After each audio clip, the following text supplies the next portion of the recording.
Voter তালিকা থেকে হাজার হাজার নাম বাদ যাওয়ার অভিযোগে সোদপুর উত্তাল করল সিপিআইএম।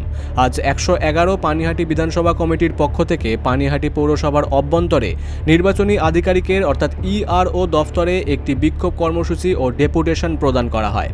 সোদপুর স্টেশন রোডের WPIL কারখানার গেট থেকে শুরু হওয়া এই বিশাল মিছিল বিটি রোড পরিক্রমা করে পানিহাটি পৌরসভার সামনে পৌঁছায়।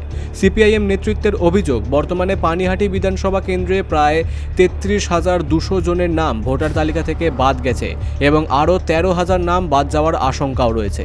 এখনও পর্যন্ত ২৬,০০০ মানুষকে হেয়ারিংয়ে ডাকা হয়েছে। অনির্বাণ ভট্টাচার্য, শুভব্রত চক্রবর্তী, মানিক পাল, অজিত রায় এবং মলয় গুপ্তের অর্থাৎ ৫ সদস্যের একটি প্রতিনিধি দল নির্বাচনী আধিকারিক অনামিকা বেরার কাছে ডেপুটেশন জমা দেন। দলের দাবি, কোনো ন্যায্য ভোটারের নাম তালিকা থেকে বাদ দেওয়া চলবে না, অন্যথায় বৃহত্তর আন্দোলন হবে।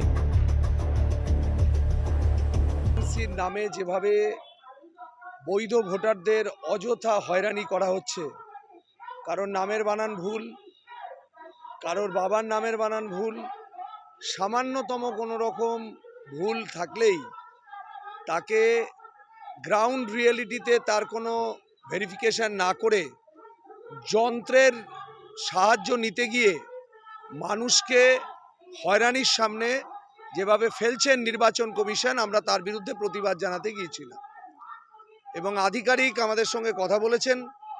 তিনি এই গ্রাউন্ড রিয়েলিটিকে তিনি স্বীকার করে নিয়েছেন। তিনি বলেছেন নির্বাচন কমিশন তার প্রথা ভেঙে যেভাবে তারা গোটা ম্যাটারটায় ঢোকার চেষ্টা করছে, তাতে অযথা মানুষের হয়রানি বাড়ছে, তিনি স্বীকার করেছেন।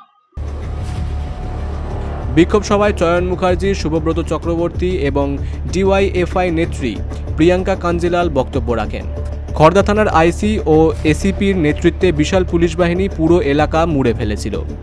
Bureau report, big news Bangla.